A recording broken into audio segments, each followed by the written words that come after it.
How sweet it is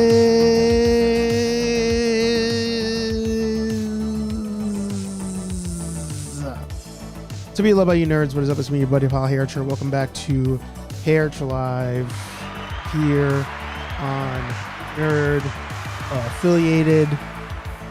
So happy to have you guys and gals here with me tonight on this fun, it's just wild how it's already Thursday Thursday evening, where this is of course your weekly Thursday night nerdy talk show where we sit back and relax. I said we sit back and relax, and of course also in honor of the birthday of Deadpool, who debuted today in like 1990, my little cousin, the premiere of Magnum PI, but also the birthday of the Rambling Nerd. We, of course, will pour just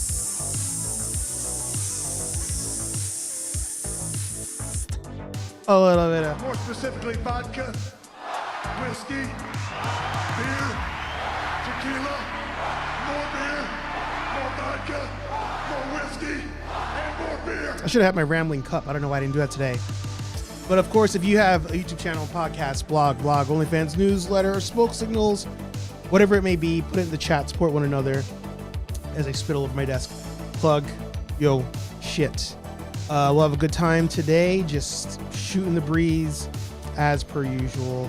And actually, you know what? Since I don't have any crazy topics to cover today for channel members, I will throw a link out there for all of you. So if you're a channel member and you want to join the stream, you'll be able to do that. Let's set that up real quick. There you go. That's for all the members. And of course, without further ado, we'll bring in the man, the myth, the legend. It's me. I am the problem. It's me. Happy to have you guys and gals here tonight, as I say all the time. And also realized I forgot to share one post the other day for members. I'm going to see. Here it is. I said the other day I would reshare for the Nerd Lieutenants their discount code in the member section, and I forgot to do so. So I'm going to do that right now as a reminder. But like I said, the link is down there, so if any channel members want to join the stream, you can do so. But like I said, happy birthday to Anthony. I didn't realize so many birthdays were today. Anthony was on my calendar, but then there's also my cousin, and then there's also, according to Marvel, and then I double checked it and it was true, Deadpool made his comic book premiere today in like 1990. So that's crazy. And then Magnum PI also premiered on December 11th.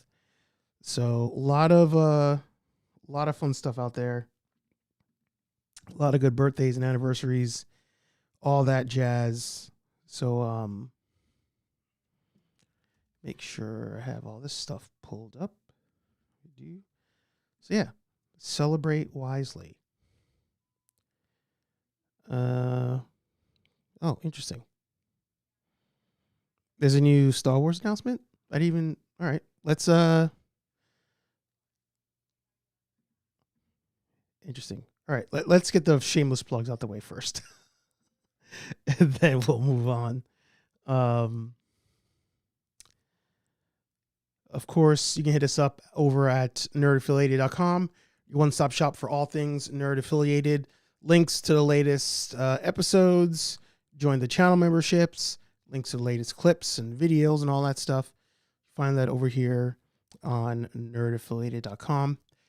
If you're into just the audio podcasts, there's also a link here.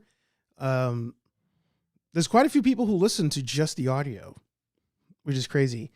And it's weird to me because as a YouTuber, I'm used to just seeing the interactions of, you guys either on the lives, or if you watch the replay, you usually do like a hashtag team replay.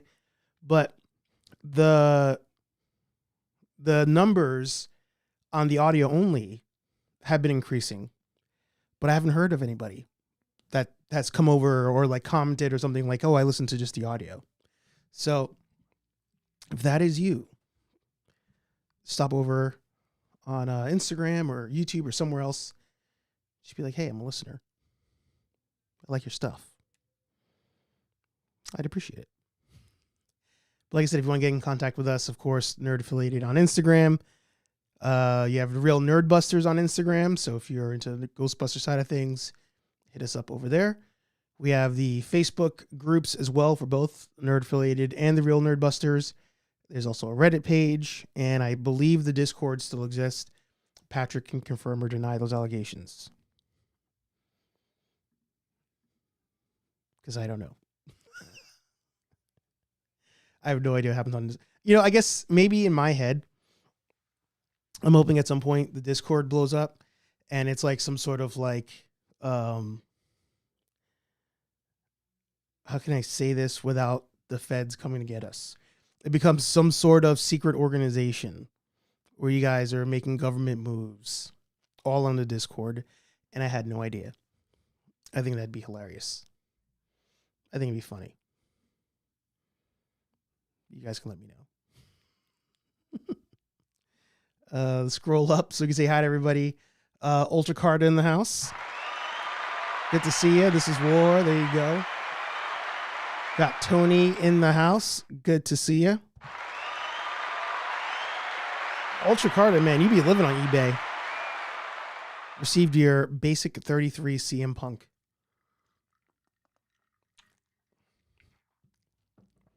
Question for you, Ultra. Do you also purchase things at store, or do you get them on eBay because you can get like discounts or bundles and stuff like that? Curious. Because I did a post this week about buying in store, how I feel like with some of these Ross deals I'm seeing, I'm like, why am I doing this again? There he is, birthday boy himself, the Rambling Nerd Anthony in the house. You can see ya. We got Patrick in the house, of course, the person I've been DMing and bothering for stock market stuff. Good to see you. Tony says that he'll be on soon. Oh, for the live stream. There you go. Love that. Got another thing from eBay. There you go. You're welcome. We have Mark in the house. As always, good to see you. Patrick said there that the Game Awards are going on like I haven't been just playing Ghost of Tsushima all year. Right? I mean, Ghost of Tsushima was probably the most played game I had this year. And it's what? 3 years old? 4 years old? Something like that? Probably even longer. Just crazy. Yeah, we need a nerd Illuminati going on. That's what we need. The casual one himself. Josh in the house. Good to see you. You said I do purchase items at stores, but when I'm looking for figures, I mainly get for parts. I go to eBay, and sometimes I get some fodder elites to use parts to fix up and custom. All right, that makes sense. Makes sense. Still annoyed my Keaton bat is delayed. Yeah, that's crazy. That's crazy. I don't get it.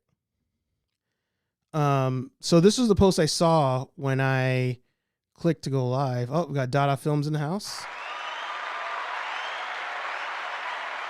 Good to see you.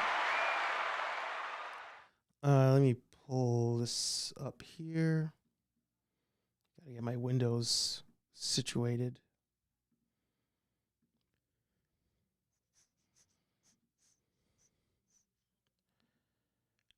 So we have Star Wars Fate of the Old Republic. From the original KOTOR writer Casey Hudson. Follow at the link in our bio as winners in all categories are announced. And then these are all broken. You may need third-party cookies. What?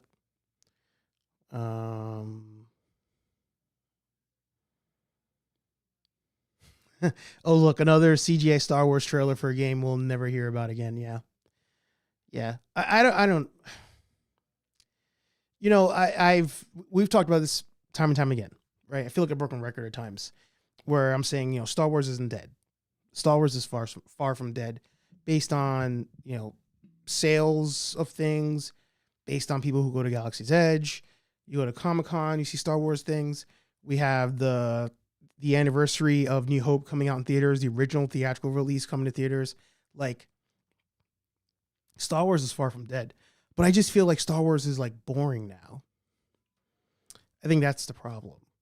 Like, things get announced and it's like, whatever.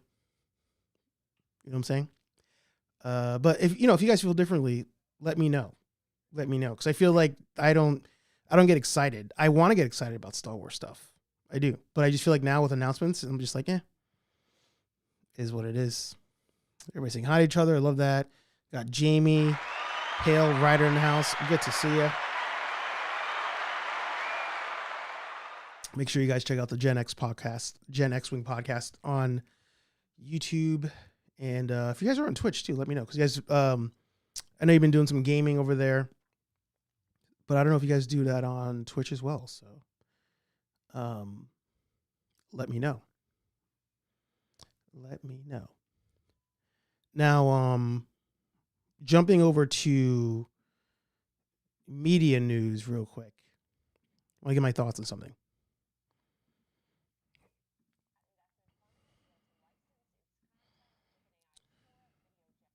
I feel you guys are not hearing that. So let me turn this on. It was also crazy loud in my headphones.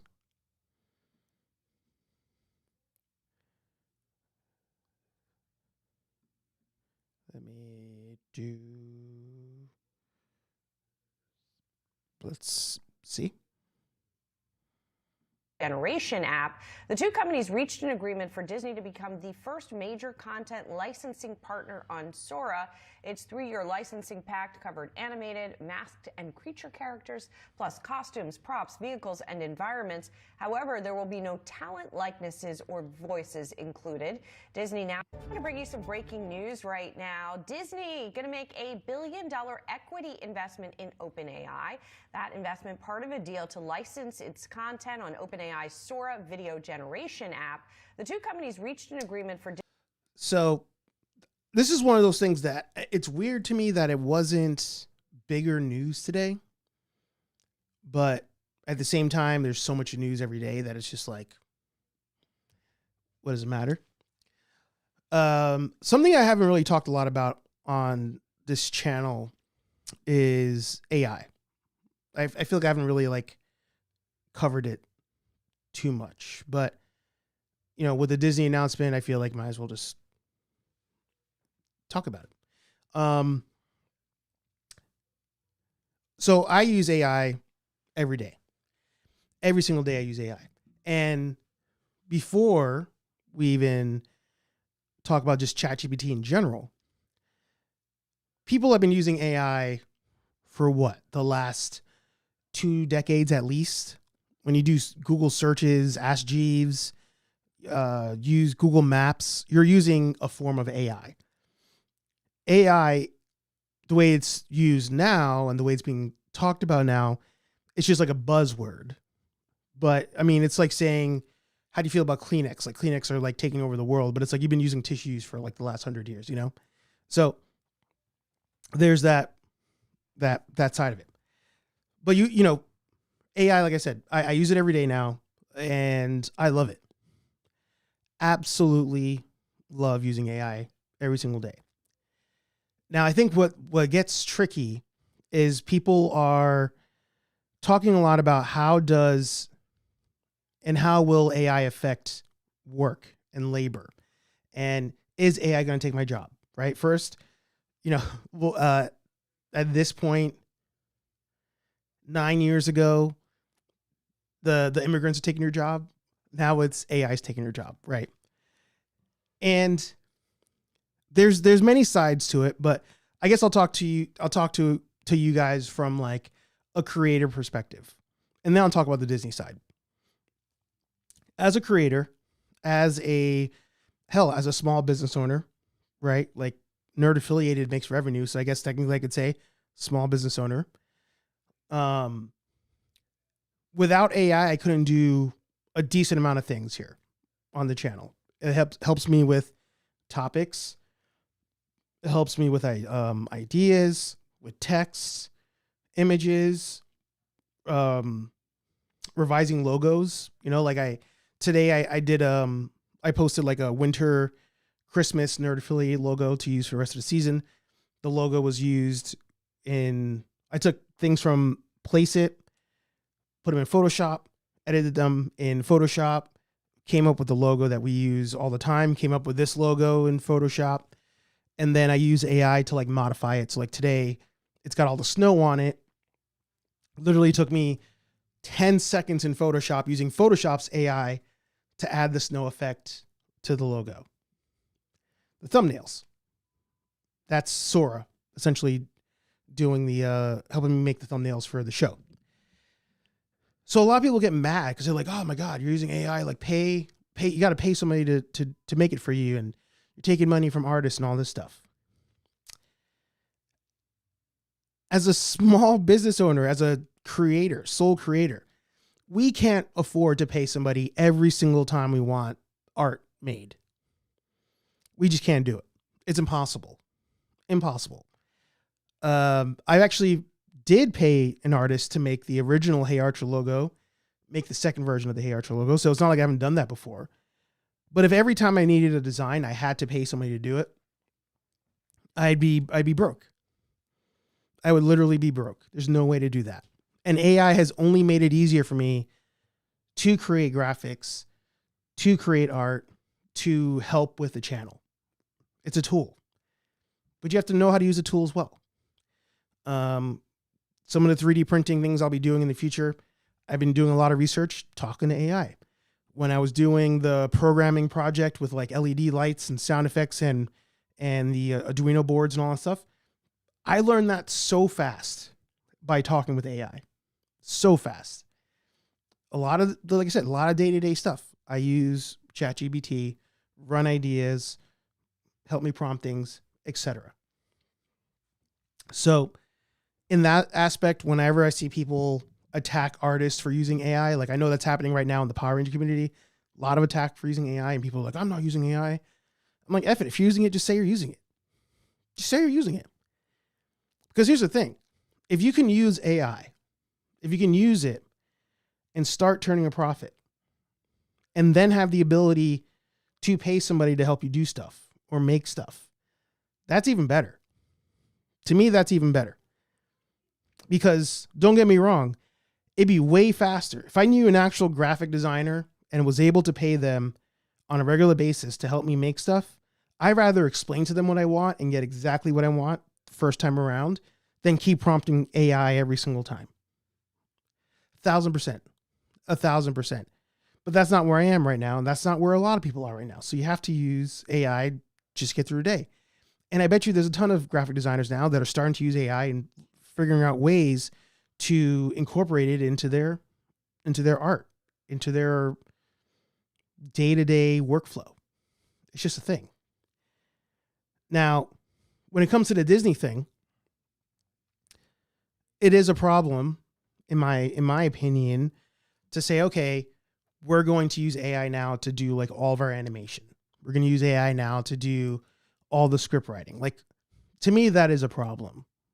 You still need to have people there. And if you have the funds to do it, you still need to have people there that can do this stuff and kind of do it the right way the first time. Like, you'll save so much time. Because what's going to end up happening is if you don't have humans working with designing and drawing and all this stuff, what's going to happen is a bunch of people who don't know anything are going to end up being the ones doing the prompts and trying to get it to do some animation and failing at it because they're not experts at that.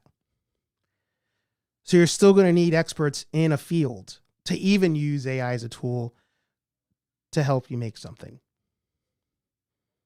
Because if you're somebody who sits there and you're like, you know what? We're doing Toy Story, well, I don't know, whatever number they're on. Like, we're doing Toy Story 6. We're going to use AI to do the whole thing. It'll take somebody way longer who has no idea how to do it to sit there and try to figure it out than to just have designers there making the movie alongside AI and using it.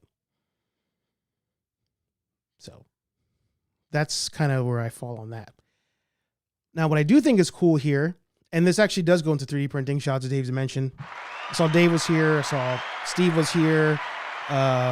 Evelyn is here. Good to see you guys. So something we've talked about before is 3D printing, and how right now it feels like 3D printers and designers are on borrowed time. Like right now, you can make a freaking Batman helmet and sell it, and maybe or maybe not does DC send you an email saying stop selling this Batman helmet. You know, like right now it's just like, who knows, right? What something like the Sora or something like the ChatGPT and Disney collab does to me is say, okay, Disney gives OpenAI the blessing to use actual Disney properties in people's prompts. So I say, make me look like Mickey Mouse, or, you know, Mickey Mouse is next to me. It'll actually give me Mickey Mouse versus some bootleg looking, you know, mouse that looks hideous. So I think it'll be cool if that's what they end up doing. If you can do that, like you can now Disney licenses out their properties to be used in ChatGPT, in Sora, so that when you prompt it, make my kid in the Frozen universe, the Frozen characters, you get the actual Frozen characters versus the workaround it tries to do to get around the IP stuff. I think it'd be cool if they did that with 3D printing at some point. If at some point they're like, hey, you know what?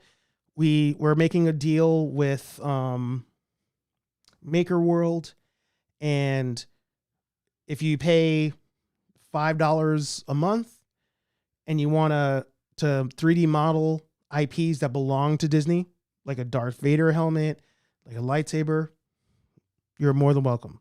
We won't bother you. Just pay $5 a month for the license. I think it'd be cool. Now, at some point, people will abuse it. The companies will abuse it. The user will abuse it. And then we have to revise this again. It is what it is. But I think doing these kinds of partnerships is better and a better scenario than the opposite of them coming at people saying, stop making this, cease and desist, lawsuit, because you just want to make a Ghostbuster theme coaster to put on your table, you know? So I think this is great. Now, is it collateral damage in AI being easier to use and better? And of course, but there was also collateral damage when the automobile came out. You know how many horse stable people went out of business because now people had cars? I don't know. But it's a thing. You know, now you go to I mean, even think about Uber, right? Good to see you, Evelyn. I'm talking about AI. Think about Uber and Uber Eats. Like, I'm sure there's a delivery person at a store, like a pizzeria, that probably got laid off at some point because all the drivers that were coming to get their deliveries were Uber Eats and not like their own pizzeria drivers. Like, people get affected by technology all the time. And people do lose their jobs because of technology advances all the time. Like now when I go to freaking Taco Bell, I go to the drive up thing. I don't even talk to a human until I get my food. I go up to the machine or the menu thing. Hi, welcome to Taco Bell. Can I take your order? Do you have a member number? Like, that's all an AI that I'm talking to. So it's happening everywhere, and it makes people's lives easier. But if it makes somebody's life easier, there's going to be collateral damage involved. And last thought before I go to the comments. So I used to work, I said it many times, I used to work at Peloton. Mark knows me from there. And when I got the job at Peloton, it was the first time I worked for a company in sales where we had no cash transactions. Like if you went into my store and you wanted to even buy just a cup, we had to use credit card or we had to use like Apple Pay or something. That was it. No cash. I loved it. As an employee, I loved it. And then when I was a manager, I loved it even more. I don't have to worry about counting a register at the end of the night. I don't have to worry about, do I trust my employee to put the cash in the vault at the end of the night? None of that stuff. Zero. But you know who gets affected by it?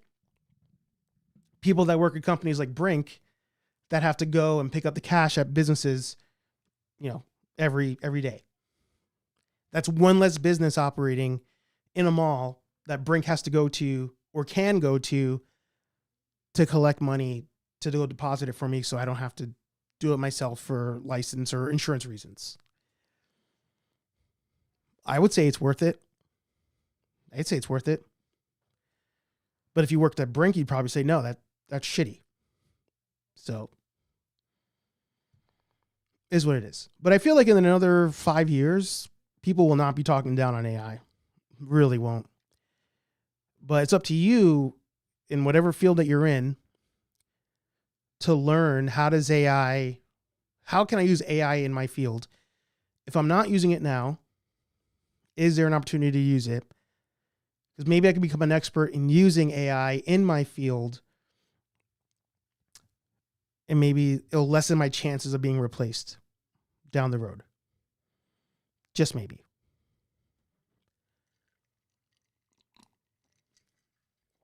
Let me get to the chat. Over here, I spit again by mistake. Over here, the chat's not moving. So let me close it out. Bring it back up. See if it needs like refresh or something.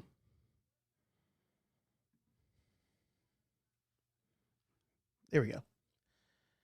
I saw the judgment days upon us. Trader, yeah. I mean, yeah, I don't say I'm not.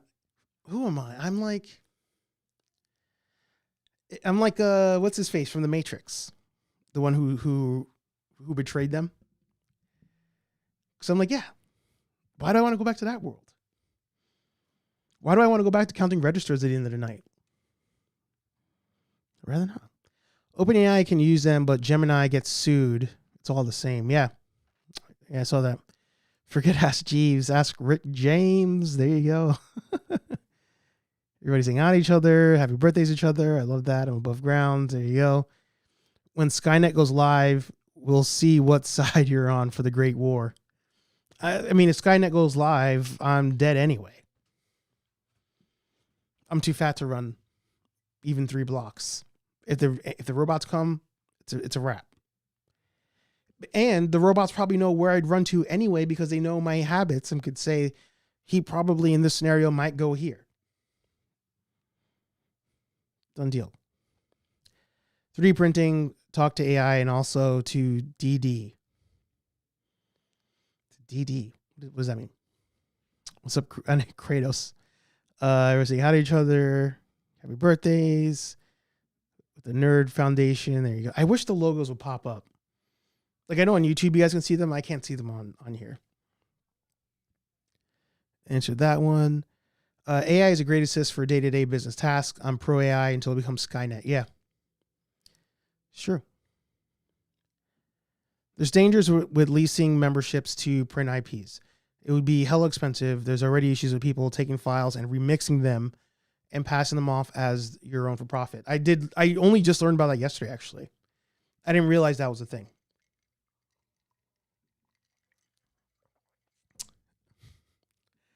And now Taco Bell, I don't like it no more after trying true tacos from a taco trailer. Once again, I'm not saying Taco Bell is like the best tasting Mexican food ever. It's still awesome though. But you know, it just serves a different purpose. Like, just resizing the screen. Like, you know, hey, we had some drinks and we want to order some Mexican food. Am I ordering real Mexican food or am I ordering Taco Bell? We're getting Taco Bell. If I'm driving and I'm like, man, I just really want some Mexican food, I'm getting Taco Bell.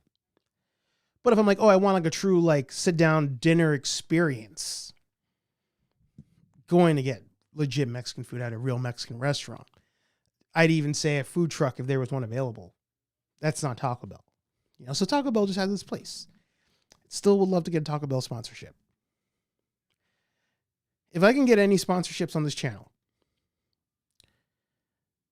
obviously Squarespace, because I get a free website and I'm going to pay for it anymore.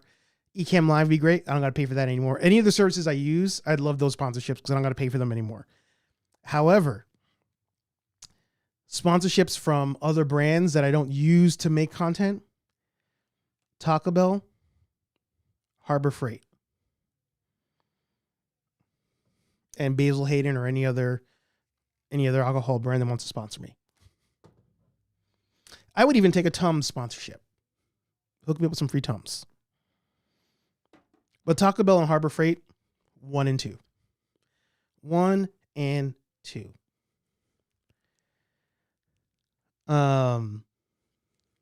Tank like a oh, excuse me, oh no, it wasn't Tank. It was it Mouse? No, Mouse was Tank's brother. God, where's Dave? Dave knows all these answers like mad fast. Terminators are very strong and durable. Yeah, I have no shot at beating a Terminator. Kyle Reese describes the T-800 as can't be bargained with, can't be reasoned with. It doesn't feel pity, remorse, or fear. It absolutely will never stop until you are dead. It's true. It's true. Skynet or zombies? Skynet or zombies? I'm going to have to get some help with this one.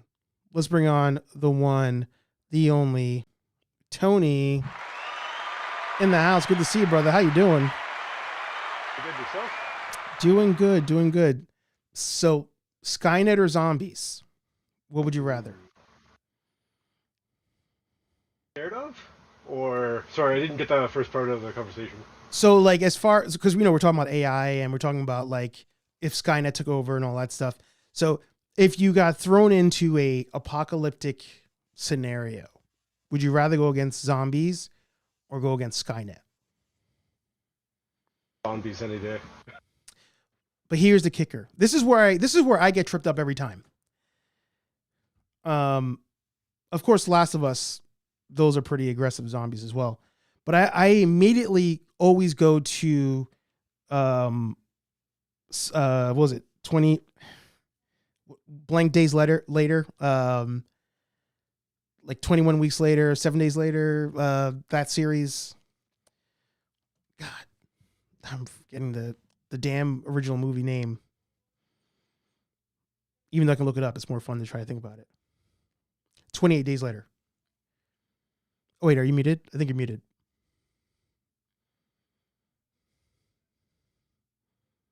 Let's see. Nope. He's gone. Oh, wait. Is it my end? Possible audio feedback. It might be me. Give me a second.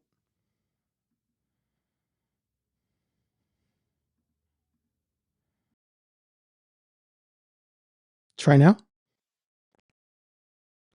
No. No dice.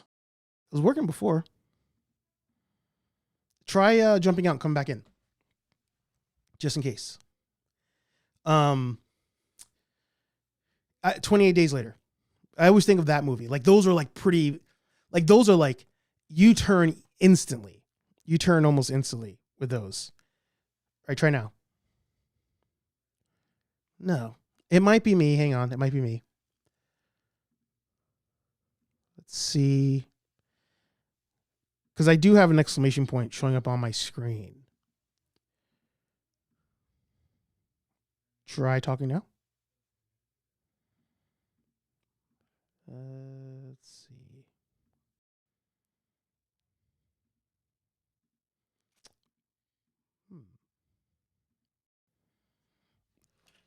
Let me see if I can figure this out. It's always my system has been having issues, so I'm just going to turn things on and off to see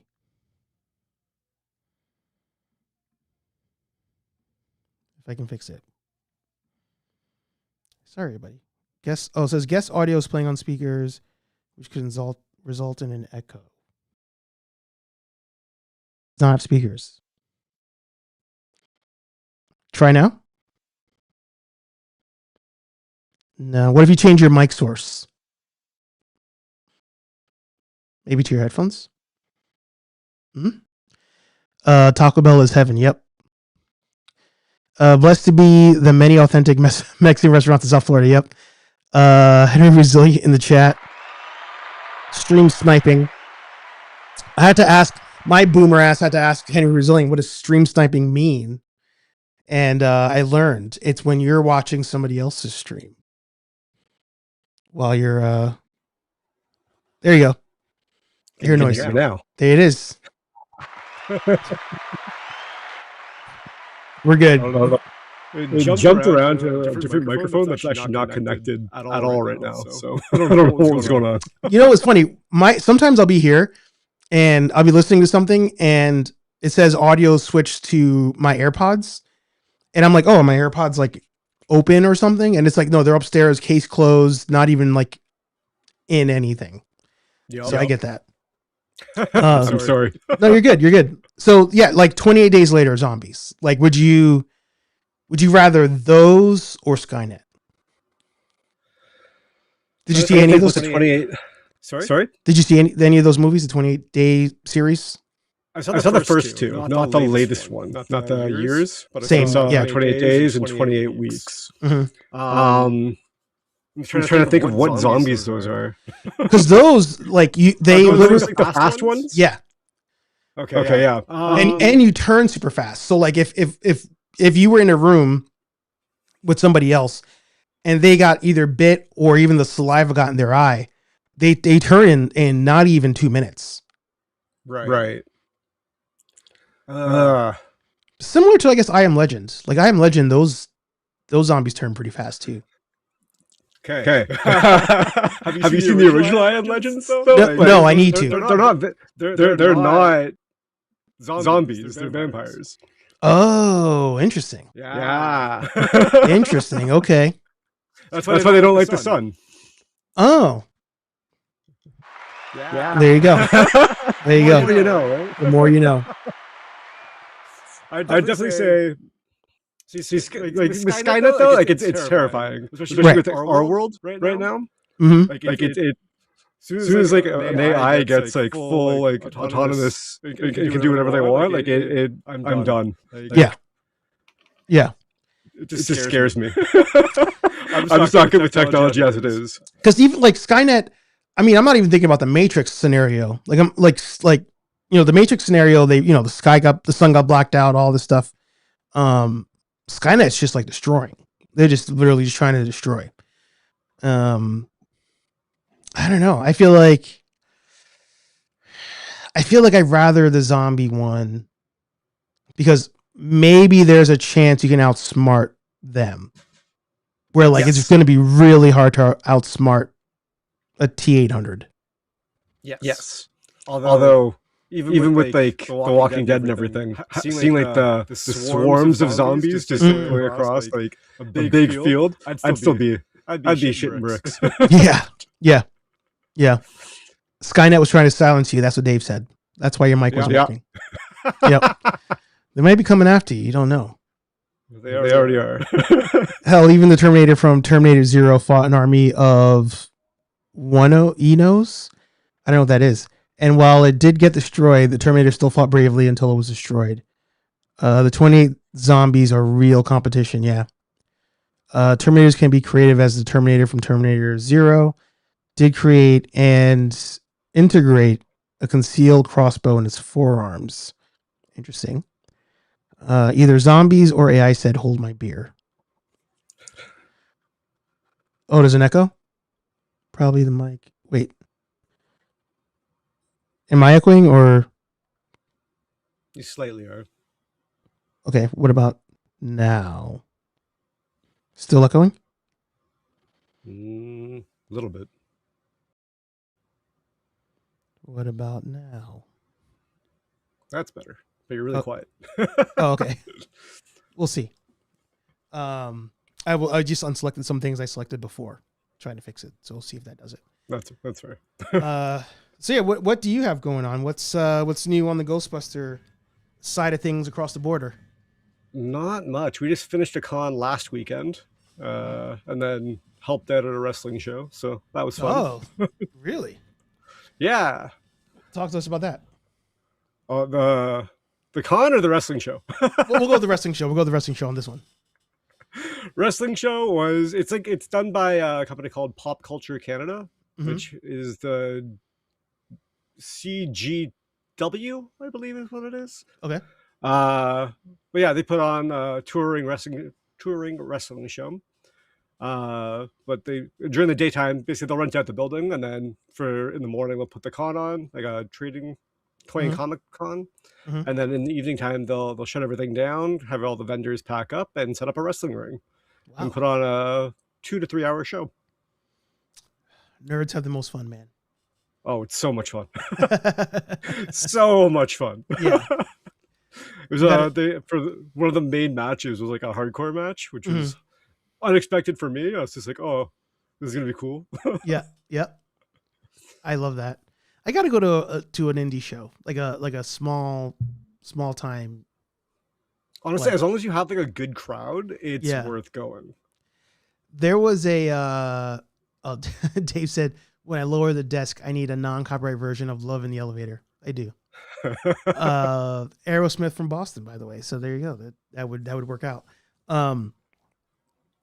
Lenny, who used to come on the show every so often on For Those Good Taste, he was telling me about a show that I think he went to. If not, he just like followed it, that they wrestled in bars, but no ring or anything. Like they was actually just using the bar as the venue.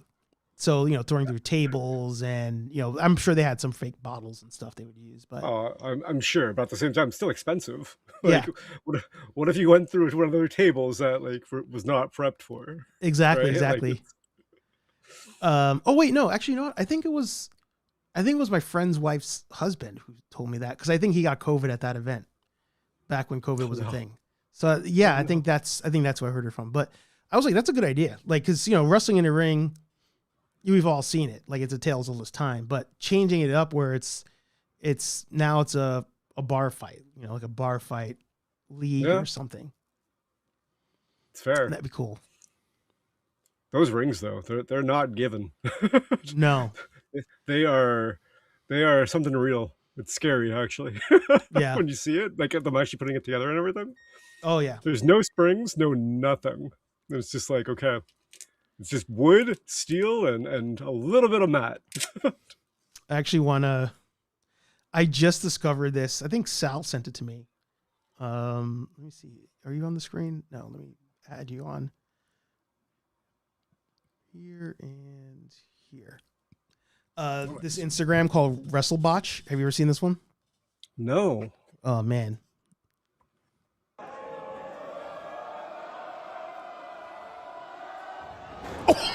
Ooh. Ooh.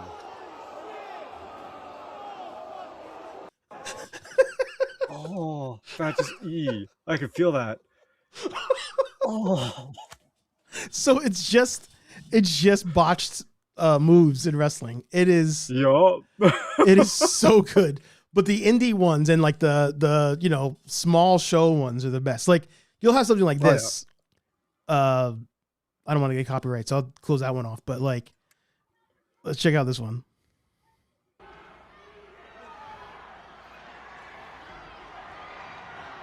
Albano takes a shot over there. But the match goes on, and Albano. So I was just a fan getting involved on that one.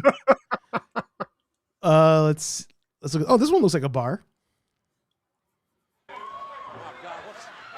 Oh.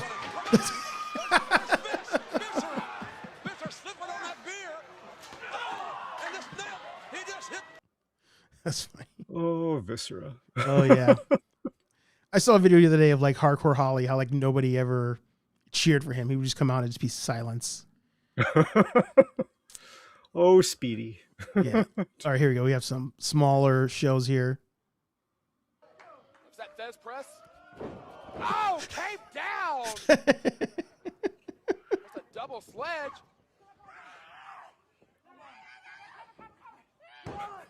Cradle.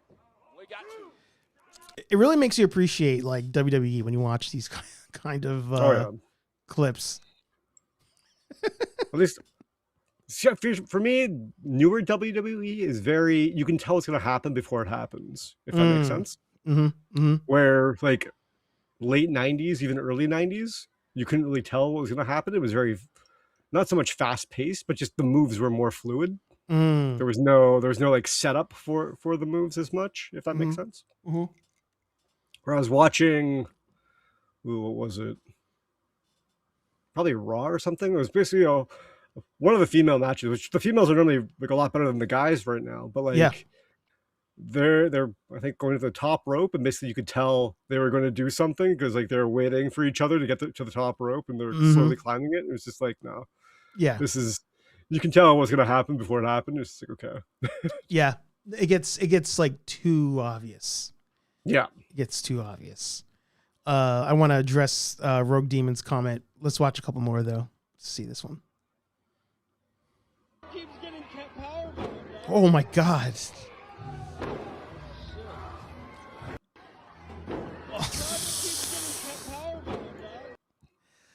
Wow.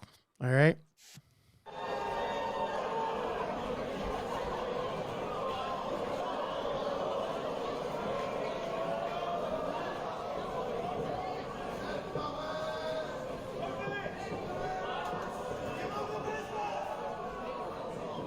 On the main screen, just a heads up.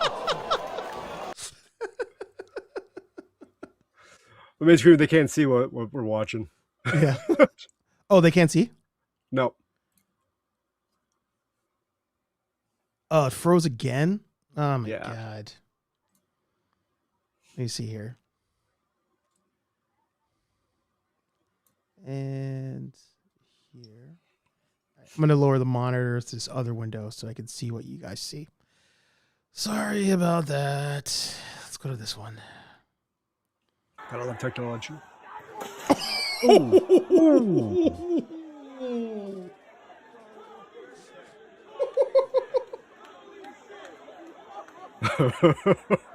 I feel like the sound really makes the difference here. Oh yeah, very much so. He was not expecting that at all. I even if he was, I think the regret hit instantly when that guy was midair. Yeah. It was like, oh shit, fuck. Can't take this back. Okay. Yeah. Like we're donezo here.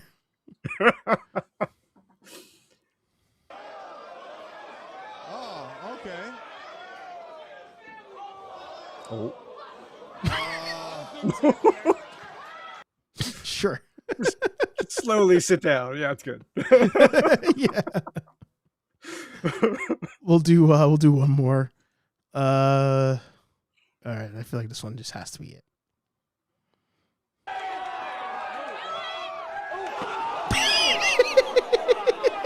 Yep.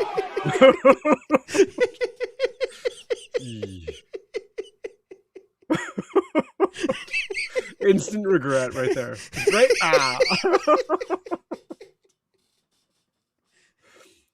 I mean, yeah. Right off the truck. He's like, nope, I'm not going to make it. I just like how you have to kind of like, I feel more bad for the guy on the table. Cause like, what do you do? Like, do you pretend like he hit you?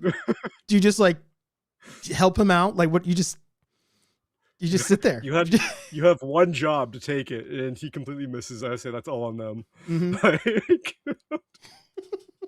I'm just gonna keep laying here because I'm supposed to. Oh God! Oh, just one more. We'll do one more.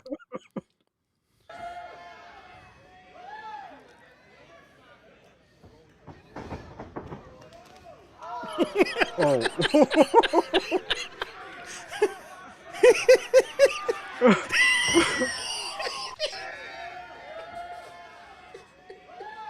Oh dear.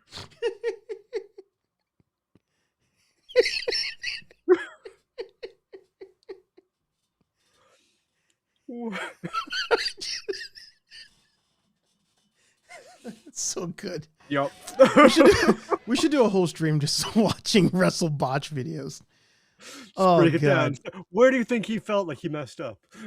Yeah.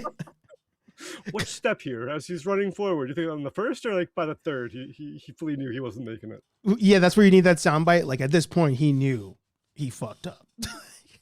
I think the second he jumped over the guy on the ground, he was like, "This is, it's not gonna go." Like that's when his body was like, "Oh shit, what are you doing?"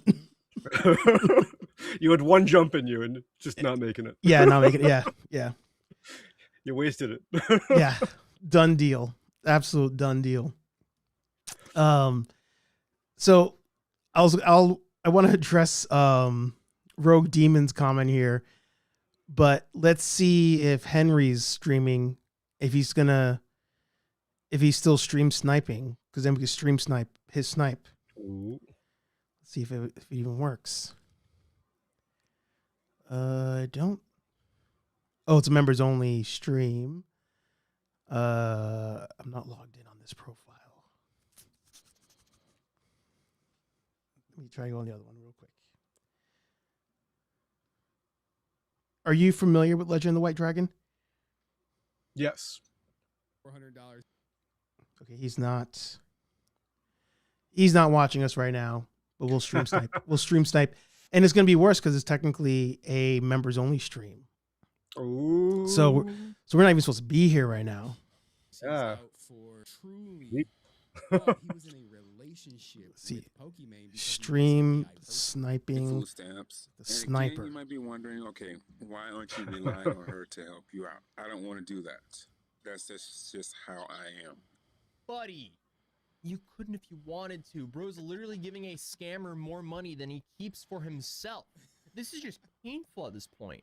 I don't want to. Salute to the Stream Sniper Nerd affiliated, man. Appreciate you. I look forward to your coverage. I saw the title. I was like, I'm gonna have to double back for that one. Rely on her to do anything. In fact, I want to pay for her. But you know what? I don't mind her helping me every now and then. Let's see if he answers this one. She is a beautiful, beautiful woman that I love very much. Now look, Pokimane is a real woman. This is a real streamer. And she is worth millions of dollars. I don't know who that is. Yeah, I have no idea. There is that. Is this illegal? It's a members only, dog. I'm not the guy enforcing members only stuff, man. I don't care if you stream snipe a members only stream. Yeah, I have no idea. It's funny. Henry will talk about random like streamers and stuff, and I'm like, I have no idea who this person is. And you look them up, and they got like 30 million followers and subscribers, and you're like, what? Like, are we just old? Is that what's going on? He has his finger on the pulse of mainstream.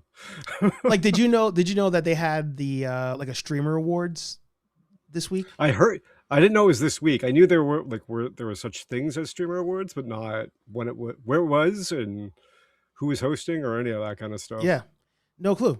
I saw it like I guess in real time, like when memes are coming out, but I was like, I don't even know who any of these streamers are, but yet they're all like millionaires.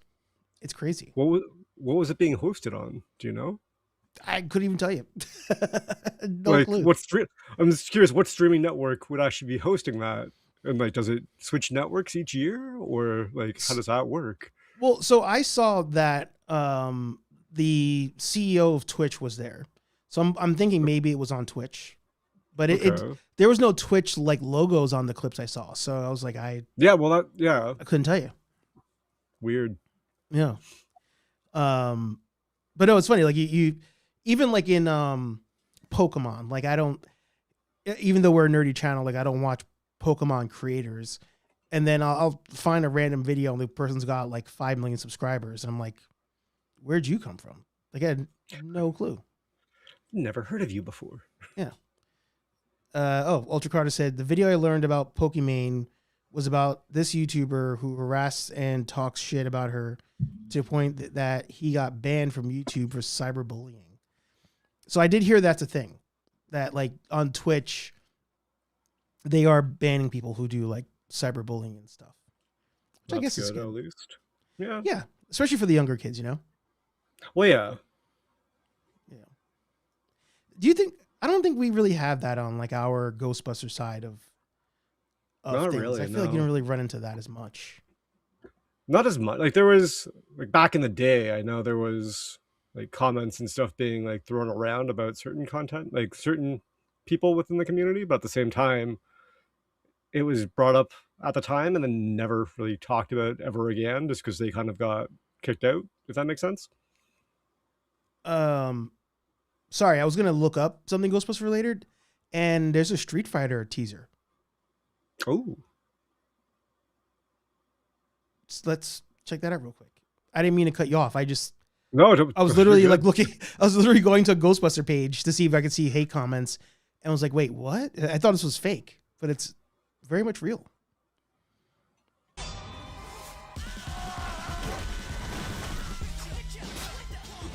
Oh, I'm gonna get copyrights. I'm gonna close that sound. Oh, it's got like everybody.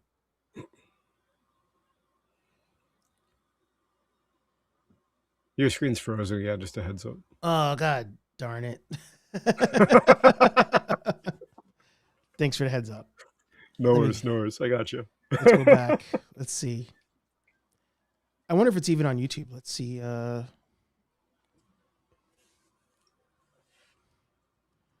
Street Fighter teaser.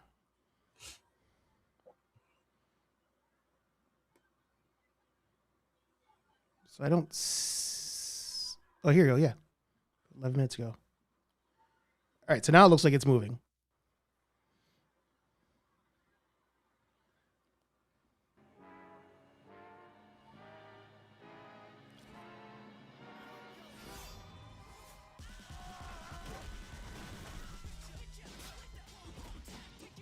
Okay.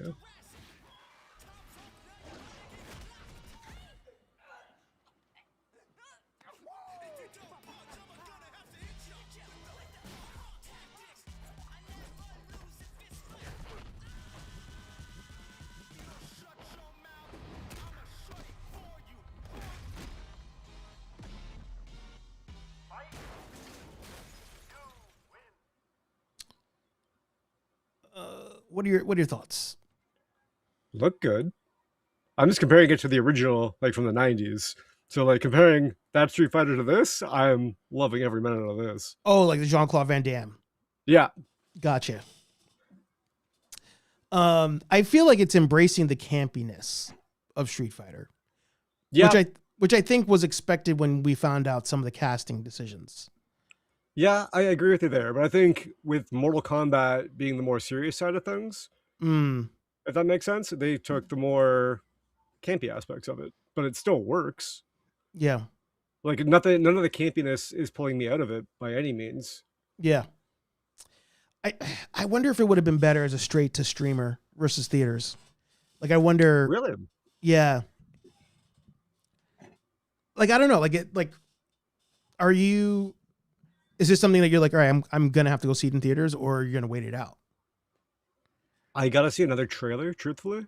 Like if they keep the music all the way through, or if this was just music for the trailer kind of thing, that I think that'll be a part of it. Truthfully. But yeah, no, I'm gonna go see it in theaters. I know that, but I'm also like a diehard movie theater goer. Fair.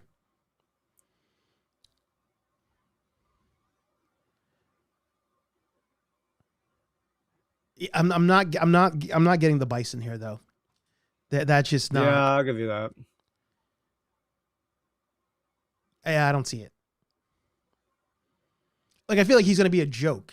I feel like he might be like a comedic, like a Rick Moranis in Meatballs. Like he's a joke, you know? Yeah, that's fair. I hope not, but at the same time, now that you say that, I can totally see that. And come on, like, it's going to be a comedy. It has to be a comedy. Like, look at Cody. Yeah. There's just no way. But the action looks good. That's where it's like, it's throwing me. Like I guess it looks a little campy, but at the same time, it looks clean. But you notice, I think if the camping, like the campiness being on purpose and them understanding we're going for campiness could work in its favor. Like if they are doing, like even that zoom in there, like very old school martial arts movies zoom in. Yeah. Like, I'm like, okay, I think this movie will be self-aware and that could work in its favor. Oh, for sure. This got our first look at Roman Reigns as Akuma. I'm curious about this. Yeah. That was one of the castings where I was like, okay, I could see that. Yeah. Like, I could totally see that. I got excited when they said this, and I was just like, okay, I can see it. I'm like, let's see his acting skill, because I feel like he has like no personality on like WWE. Yeah. Which is wild because he was doing, I felt like for a while he was talking about retiring from wrestling to do Hollywood as though he was already doing Hollywood. And I was like, we haven't seen you in anything. Like, I think, he was maybe in Hobbs and Shaw when they go to Samoa, maybe. Mm-hmm. But that's about it. If that even. Like if that. And that's literally me being like racist and assuming that if they went to Samoa and had to get a bunch of rock people, he'd be there. Oh dear. Yeah, I mean, I'm curious, Volkanovski there. I want to see it. He does, yeah. I think it's going to be a scenario where I will be influenced by. I did like this part. I'm going to be influenced by one of two things. Oh, I realized it was frozen for you guys. Damn it. Sorry. Ecamm's really letting me down lately. I'm not going to lie.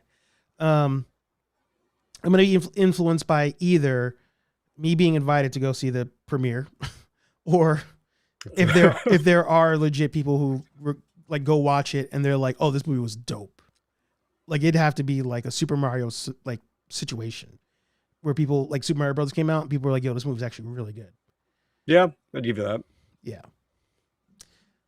There's something else that came out. Oh, Transformers 1.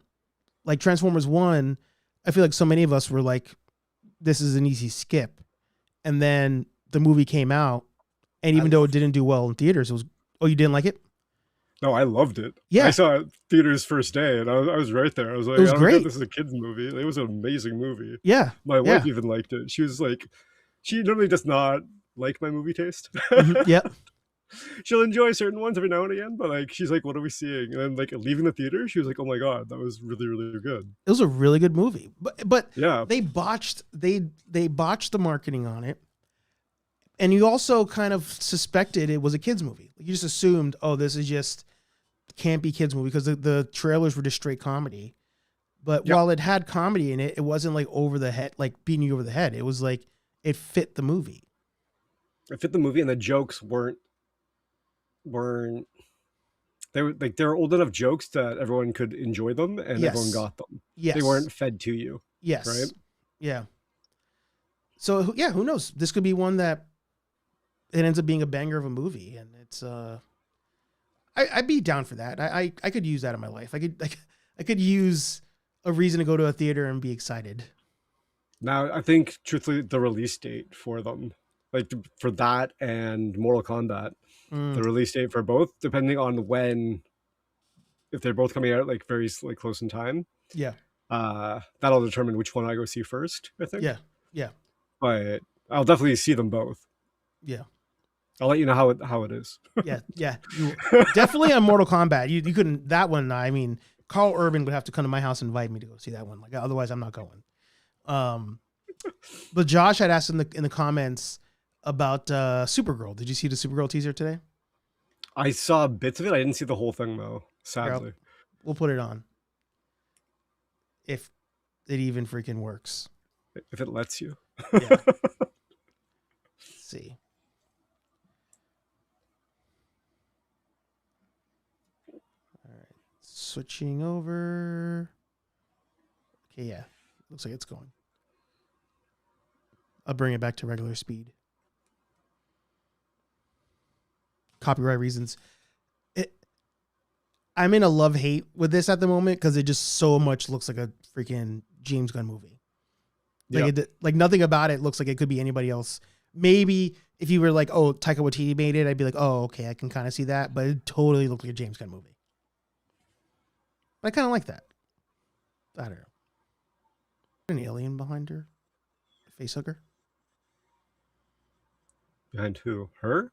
Yeah. I'm going to go just back a little bit. See right on the left? Oh.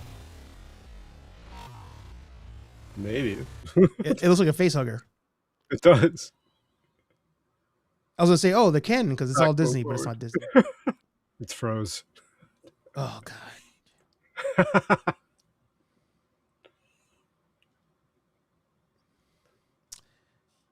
Yeah, I mean, it very much looks like a James Gunn movie. You know, everything's 80s and James Gunn / Taika Waititi. And I just, they have not given me a reason to like, either one has given me a reason to doubt them. I don't blame Thor Dark World on Taika. I blame that on Disney, but. I'm not jumping out of my seat to go see it though. I'm not going to lie. I agree with you. I do agree with you. It's only because of James Gunn that I'm like, because I haven't had a miss with him yet, I want to see it. Yeah. But nothing in the trailer made me be like, oh, wow, like I need to go see that. Yeah. Yeah. Like I honestly, like for me, I would probably stream that one. Like I wouldn't go to theaters unless someone told me, oh my God, go see it. So so we're kind of, I think maybe reversed. Like you're more inclined to see Street Fighter. I'm more inclined to see this one. Okay, I'm not with James Gunn, I'm not in love with all of his choices on how he does things, if that makes sense. Mm-hmm. So like for me, every movie I take as a grain of salt, and I'll take it as it is. I'm not gonna, just because you've done amazing work in the past does not mean everything you do is going to be amazing going forward. If that makes sense. Yeah. I think especially with like Supergirl, he has all the power, all the decision making. He is the studio, right? He could have put out he could have put an apple on the ground and said that's a masterpiece, right? And we'll all go and watch it, quote unquote, right? Until I see something to prove me wrong, I will take it as that. Yeah. I'm very sorry if you can hear my cat meowing in the background. No, I can't hear it. Okay. And we like cats too. We're pro cat. Actually, I think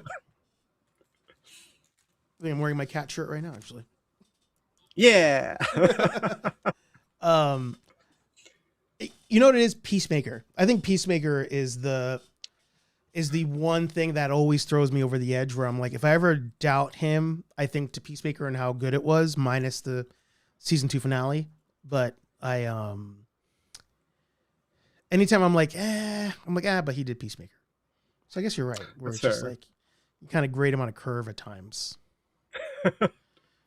Dada said he finds her annoying, but I was curious. Like, I only know her from Game of Thrones. I don't remember her from anything else. Do you know her from anything else? Let's see. Supergirl. There it is. I heard her. Okay, here we go. I lost the window to switch. Let's see.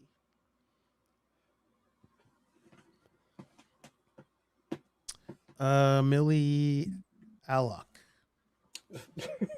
Yeah, House of Dragons is the only thing I know her from. I don't think I've seen any of these other ones. To say I think she's annoying. But yeah, Ultra has cats too. Yeah, no, I don't know her from any of these other things, so I couldn't tell you. I liked her in House of Dragon. Did you see House of Dragon? I've only seen up to season 1. Same. Okay. Yeah, I got to see season 2. I liked it. And I wasn't a big Game of Thrones fan. I only saw like the first season of Game of Thrones. Oh, really? Mm-hmm. I saw the first season. I think I saw part of the second season. I'd actually borrowed it from Casual Nerd. He had the box sets back in the day, and I think I lost where I was watching it. So I was watching season 1, and then I think I put in like season 2 by mistake after like taking some time off, and was like so lost. I was like, I don't know what's happening right now, and just kind of like lost interest. But I think also because I know the spoilers of what happens in the show, I was never like, oh, I need to go back and watch it now, especially That's the way fair. it ended. But House of Dragon, I was all in for. That's fair. That's fair. I'd say while it was being aired, I watched it, and then I stopped. I didn't like for. I stopped for whatever reason. I forget what it was, and then I went back to rewatch it. I bought the season, like the first season on DVD. Went back and loved the first season. Second season, I've wanted to pick up. I haven't gotten around to watching. Is it even out yet? I don't even know if it's out. House of I'm Dragon? assuming it's out. Yeah, Season 2. yeah, it's already Okay, so it's yeah, been out. Yeah, yeah, okay. So I gotta go find that and watch the second season. But I feel like there was no buzz. There was no buzz around it. Yeah, there was nothing, and I was just Yeah. like, okay, it's either really bad and I should stay away, or I think Rings of Power also had 2 seasons, and people didn't talk about the second season. Yeah. I didn't. Did you see season 1 of that one? no, actually, I didn't see it. Yeah, I know same. someone who worked on it and told me to pick it up, but I didn't get around to it. Were they biased because they worked on it? I think so, because honestly, I didn't hear it. I didn't hear anything else from it. Yeah, You know what I mean? yeah. So you're like, okay, like, are you just telling me to check it out because you need people to watch it, and hopefully word will get around, or Right. or what? Right. Josh said that he still lost. He saw the whole thing. Yeah, I believe that. Oh, awesome. You have a black hat. Yeah. Love that. Sorry. No, never he wants apologize for attention. pets being on that. Nobody streaming ever needs to apologize for pets being on the stream. They're always welcome. I need to try Rings of Power at some point, but I don't know. I don't have great interest in it. Although I am excited they're releasing Lord of the Rings in theaters again, but ultimately will I end up going to see it in theaters? Probably not. But did you see like the Kill Bill re-release? That's out right now? Yes. I didn't actually go and see it, but I heard about it, and I was just like, okay, like I want to go back and Yeah. see it in theaters again, because I remember like the first time. I was like, okay. Man. That's probably one of my favorite theater experiences. Seeing the first, I didn't see the second one in theater. Second one I saw at home. Okay. I think because of life, I just didn't get a chance to. But the first Kill Bill in theaters was like top 10 movie experience, because I just remember when we were at that final fight, being like, I know this is a part 1.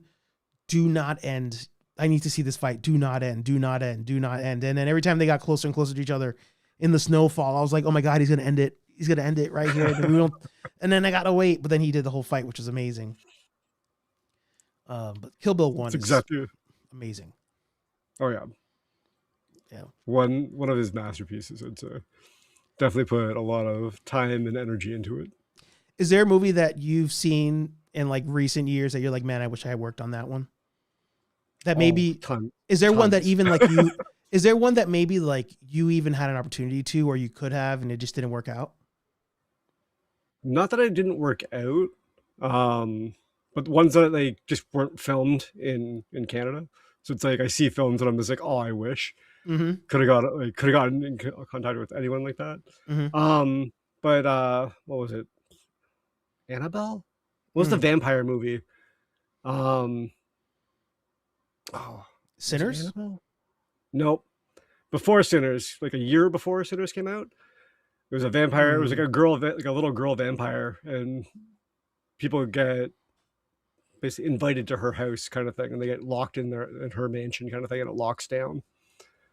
I forget the name. Crap. Let's see here. Abigail? Abigail, that's it. Mm. That was honestly one of like my favorite movies of that year, and I was just like, oh my god, like this is really, really well done, like set design, like everything, even story wise. So I was like, okay, like you could kind of see what was happening and kind of knew what was going to happen, but at the same time, it kept me within the story. It actually like drew me in. And I was like, okay, very much like Sinners did.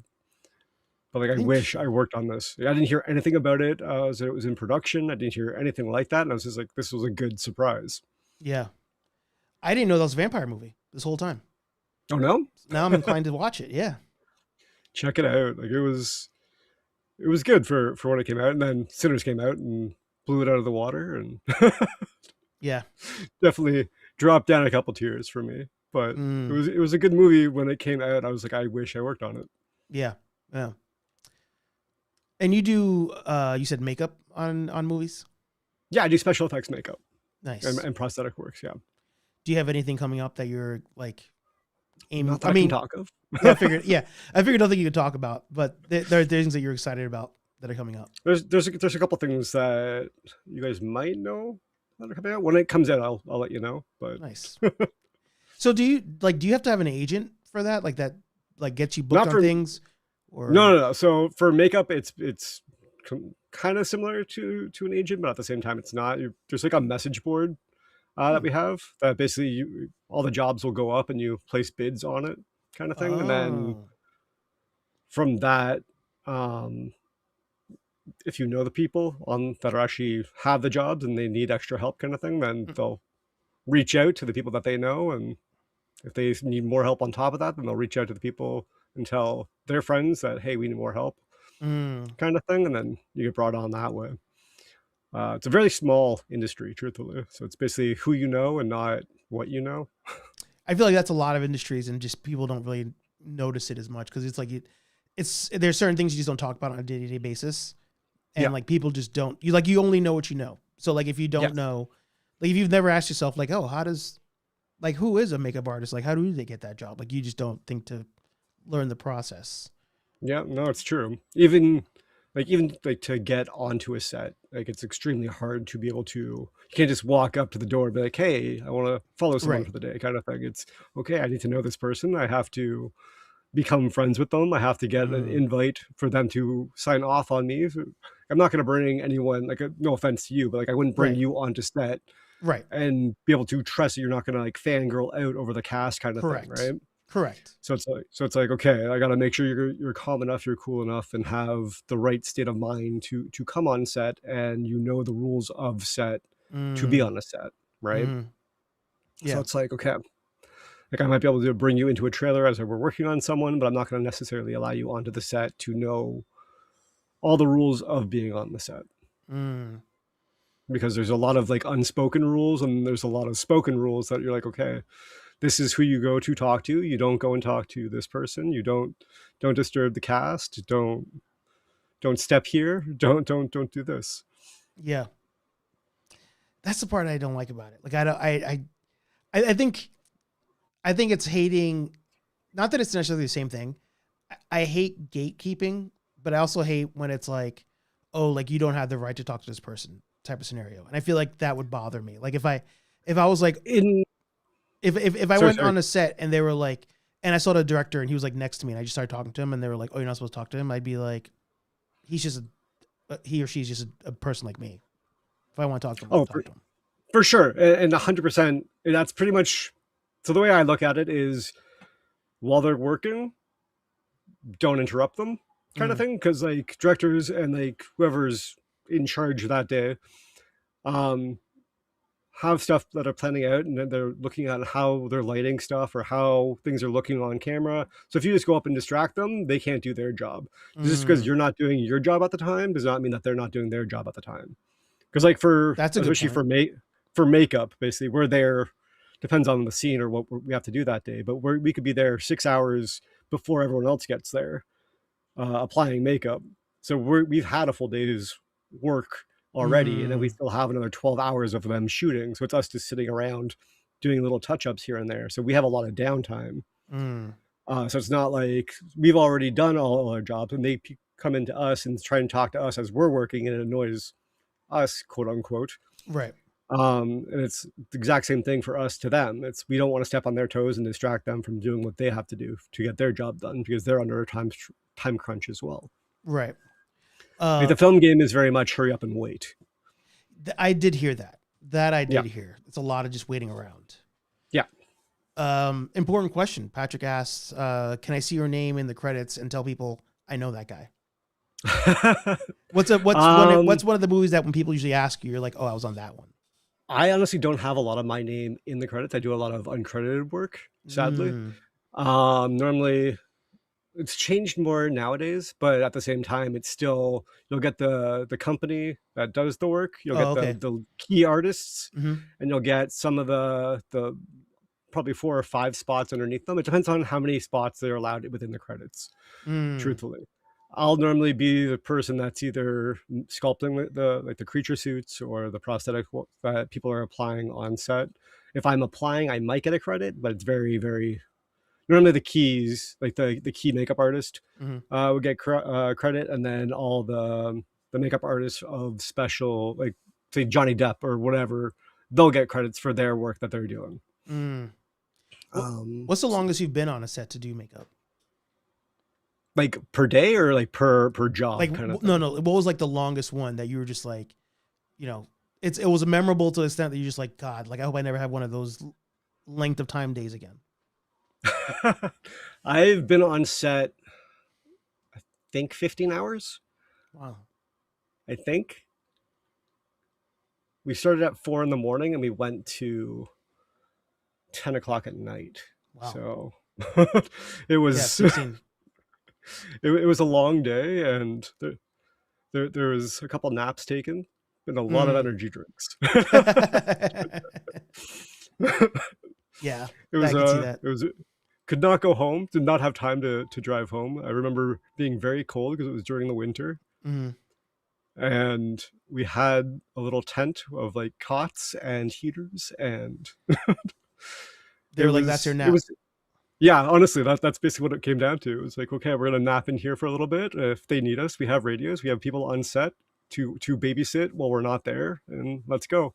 Wow. That's crazy. A lot of student films are a lot of fun though, but they're it's like guerrilla shooting, right? Yeah. Where it's like, okay, run and go, and here's your kit, let's go. Yep. Do you have like a like, you know, thinking of like a construction worker, right? Like let's say you're a electrician, like you have probably like your work van that you take every day that's loaded with stuff. So like if you get a last minute thing, like a last minute phone call, you don't have to like stop anywhere. You just have all your stuff. Like, do you have like your to go kit? I have my kits kind of thing, like literally right beside me, like all of this, all that's all makeup. This is all makeup. So I have 2 kits here, and then I have 3 here, and then all right here is another 3 kits. Wow. I love that. So normally for a job, I'll take just like these 2 kits. I have most of my effects makeup in that. And then depending on if we're doing prosthetic work or not, then I'll take the other kits. But yeah. Wait, so when you go, they don't already have stuff there for you to use? Like you have to kind of just like... Well, it depends on what we're doing kind of thing. So if we're doing a shoot, like if there's prosthetic work, then you know ahead of time because you have to make all that kind of stuff. Right? So it's like, okay, we have a full creature kind of thing. So you had to bring the cast in ahead of time. Who's ever playing the creature, you have to take like life casts of their body, their face, and everything. So we know all that kind of stuff. So we'll know, okay, we're shooting this scene today, we have XYZ. So we know we have to bring all that kind of stuff. So you have to bring like glues, you have to bring primers, glues, you have to bring all the paints, kind of all the everything, all the seaming products and everything to actually seam all the prosthetics together. And then all the air, like basically all air makeup and everything to paint it all. And then all the removers for everything to take it all off for at the end of the day. So it's just it's a lot of prep. Yeah. It's funny. Like I imagine it always as like you show up and things are just there, but I never really thought about that like you have to, because only you know what you need. Yeah. So you have to bring it. Yes. That makes sense. So basically heads will be there, and they'll be, first day on set, right? You go in, it's a full empty trailer. Mhm. Totally empty. There'll be, for the makeup trailer anyways, it's normally 4 makeup sections. Could be 4 to 6, depending on the size of the production and the size of the truck. So that comes in totally bare. You get to bring in your stuff. You get to set it all up. Normally in the back, there's like a little changing room section. And depending on if we're doing a creature suit or not, you'll be there. You'll have a little bit bigger of an area just because you need the room to work around. So that you won't necessarily have like a big long table setup, but you'll have like a little table section you can set up, and like little folding tables that you bring as well to set up in the back area, and then slowly start piecing it together. So you got to bring all your towels, you got to bring all your towels, your sponges, set up all your glues, your airbrush, your air compressor, the makeup. Bring in enough alcohol to activate all the makeup, or whatever else you need. That's crazy. Love yeah, it, I just because like, you know, again, you only know what you know. Yeah, I associated with like back when I was in construction. I was on the project manager side of things, and I like myself and my friend who, you know, we would work on jobs together. We'd be like, all right, this is the job that we're doing. And then, you know, based on where we are in the process, we need to make sure things are on order for when the crew arrives to do the work. So my brain kind of operated on like, that's how everything works. There's always like a project manager who's like, okay, I need, using makeup as an example. Okay, we're doing the prosthetic to make, I don't know why his name is in my head, to make Danny Glover look younger than he is. You know, choose whichever Danny Glover you guys want to choose, but you know, or Donald Glover. So you know, we have the person that's, you know, he's coming in, make him look younger. Okay, I have my makeup artist. All right, we have to make sure we have the makeup artist, or that he has all the stuff he needs to do the makeup tomorrow. Order all that stuff, make sure it's there. Like, I assume that that's how it was. Not, you know what you need because you know what you're doing. You bring the stuff. I didn't realize it was like that. So technically, for like a production, you'd have like a key makeup artist and a key effects artist kind of thing. So you'd have 2 key makeup artists. Basically, one makeup truck would be straight makeup, which is basically, oh, sorry. Yeah, the same thing Dave does. I did not know my camera did you do that. this. Yeah. I think Dave does this. I'm like, I don't know how to fix it now. I am so sorry. As one of my sound things fell off the wall. It's great. It's great. Yeah, I think Dave, either Dave does this or Dave does this, and it makes the camera. Try going like that. No. No. Yep, I don't know what I'm doing. I'm so sorry. You're good. What were we saying? Oh, so makeup trucks. Yeah. So there's no like a straight makeup, so which is like a no makeup kind of looks, or like sort of glamorous makeup. And then like one for the effects artist, which is like blood, gore, all that kind of stuff. So there'll be 2 different trucks and 2 different keys, head of that section. So the key makeup artist will basically break down the script until you can tell exactly what you'll need per day. And then basically people who run what they're filming and doing the shots for that day will let the head of the section or key makeup artist know what they're filming the next day, and they'll break it down for the week kind of thing. If that makes sense. Yeah. Man, so much goes into a movie and a TV show or any production, really, like that you just don't, us spectators don't realize until you don't think about it. You don't think about it. Yeah. Like even just like hair, like the fact that like some of these people wear wigs every day and like that gets put on, and, or if it is their real hair, like there's somebody there who's doing the hair and has to make sure it's the same length every time, because like, you know, you're shooting a week later or a month later, but yet on the movie in the final production, they were like from one room walking to the other room is like the length of time difference, you know, like it's just Yep. crazy. It could be filmed months apart. Yeah. Right. It could even be filmed, like, technically, if they're doing reshoots, it could be filmed like a full year later. Yeah. Right. And it's like, okay. And sometimes when it's like that, you can see on certain films, you can actually see them. Hair is completely different, but like while you're watching the movie, half the time you don't even notice it the first time. You don't catch You have it. to go back and watch it the third or fourth time, and you're like, that is not the same person. Yeah. Well, before we wrap, actually, because I didn't get a chance to go back to it, the Legend of the White Dragon stuff and the drama around that movie. Do you believe that like delays on that one happened because of like reshoots and stuff like that, or do you feel like a production that small doesn't need reshoots to that extent? Okay, I don't know his past critiques on what he has done, like the length of stuff. I know he's done like the battles and stuff, right? So like I know he's done those kind of shoots, but like he said the Legend of the White Dragon was a full feature-length film. Right. So if that was his first feature-length film that he's doing, it could be, but at the same time, it really depends on what those reshoots were doing and based around. Yeah. Right. And it's like, okay, you wanted to do reshoots, but now you've lost your actor. You're going to have to touch up all the bad stuff that you didn't want to use originally. To go forward. Right. And yes, that could take time, but not this amount of time.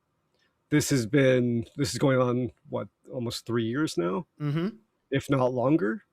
Like I doubt we'll see that film, truthfully. So I'm glad that you said that, because the reshoot comment, I think Henry had also talked about it at one point, but the reshoot comment, like, yes, we all understand if you do pay attention to movies that reshoots occur, but they wrapped filming while JDF was alive. So exactly. So if reshoots came up as a reason for delay amongst the list of reasons he gave, like, did you just reshoot the whole movie at that point? Because you probably only had the option, like you said, of whatever JDF shot, you had to use it. But like if it was reason for a delay, you either reshot the whole movie or you were lying. Because it just, to me, it makes no sense. Reshoots with an actor who's gone as a reason for delays. Like it doesn't make any sense to me. Well, like even like take The Crow, because it's the most not the most recent one, but probably one of the more well-known one. Yeah. But like that even had a lot of reshoots with body doubles, right? So it's like, okay, it is doable, and if it's depending on the actual scenario and how they filmed it, if it's a lot of him in with a full helmet on kind of thing, because they had the full helmet, and I'm assuming with the number of giveaways that they were using, the amount of helmets per day, right? Yeah. So it's like, okay, if they had, what was it, 10 helmet giveaways or something like that out of the bonuses for the people who supported, that means that there's at least 15 helmets out there, because I'm assuming they'd want to keep, and they'd give one away, and then all the bonuses. So you'd have to have at least stun helmets and actual live helmets. So if there's that many, that means he was in the helmet for that amount of time and for that long, right? So there's that many shots of him in a helmet. So there's not him showing his face. Right. And if that's the case, then you're just overlaying ADR. So did he not do the ADR? Or like if that was the problem, then I can understand that's what he's waiting on, is the ADR. ADR being the voiceover? The voiceover, After the fact, Yeah. So if he didn't do the voiceover work, then I can understand why there's such a big hiccup within the process. And if he was waiting to do the ADR and that's what the big hiccup was, then I can understand the big hiccup, because he's pretty much screwed with what you're filming, right? Because you're not going to find a voice like JDF's voice. Yeah. Like it's going to be very obvious it's a different person. It's like, okay, so this is how you have to try and do it, and then you're going to be paying big money on doing the voiceover. But at the same time, it's not 3 years of waiting kind of money. Yeah. The amount of money that was donated to him, he should have.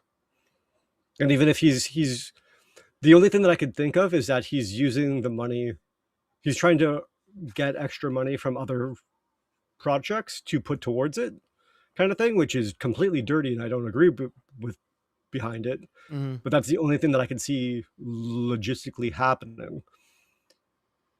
But like, I don't see it happening. I don't know of a scenario where there's somebody who has worked on a movie who's like, no, that makes sense. Like, yeah, like, I mean, like Dave pointed out before. Oh, is it this? Maybe does this do it? Does this do the zoom? Try.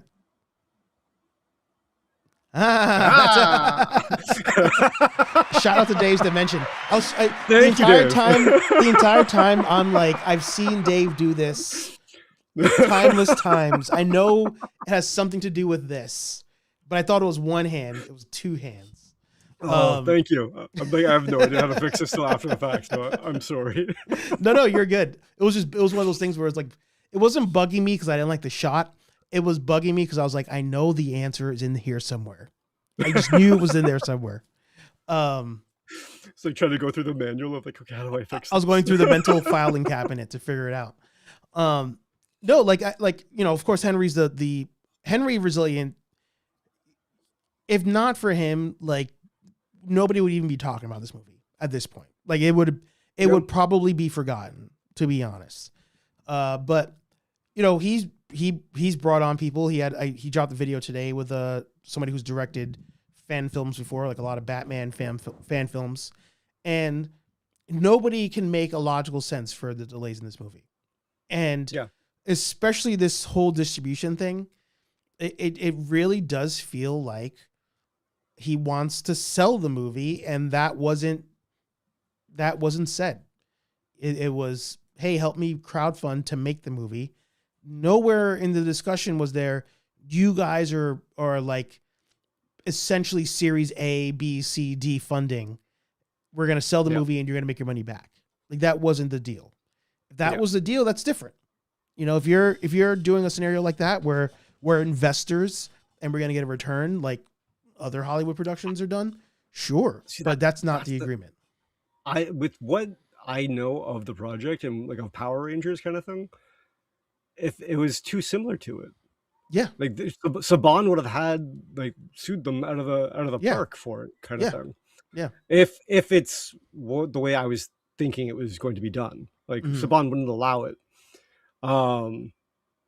So I think that's kind of where it's like, okay, I don't like, if that was your plan, I don't think it would work. The only way you could do it is by crowdfunding / selling it privately on your own platform and releasing it. Yep. And keeping it behind a paywall. Yep. Like that's the only way legally I think he could have made his money back. Yeah. Right. And that's, it's just a matter of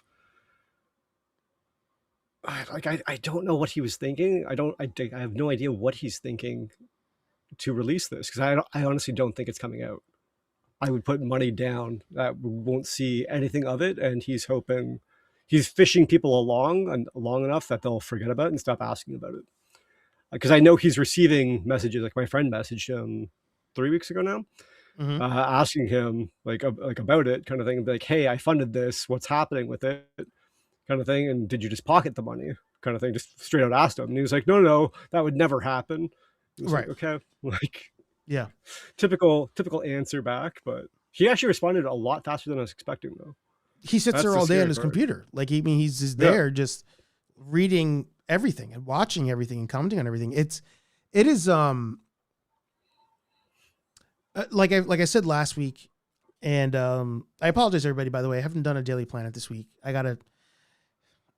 Sometimes I just want to sit down in the morning and I just want to like drink coffee and not talk. So I apologize. I will try to get a Daily Planet out. But the shit, where was I going with it? Oh, one of the things Henry talked about that I didn't even realize was back in the day, the machinima thing, how machinima was fronting money to have these things be made.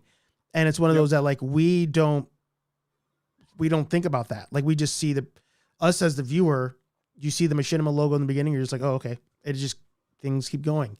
So when he's like currently like, oh, trust me, don't worry, like I wouldn't do that. It's like, well, technically we don't have any proof you wouldn't do that, because when you were doing these before, you had other money helping you make these. This is the first time you don't have other money helping you make this.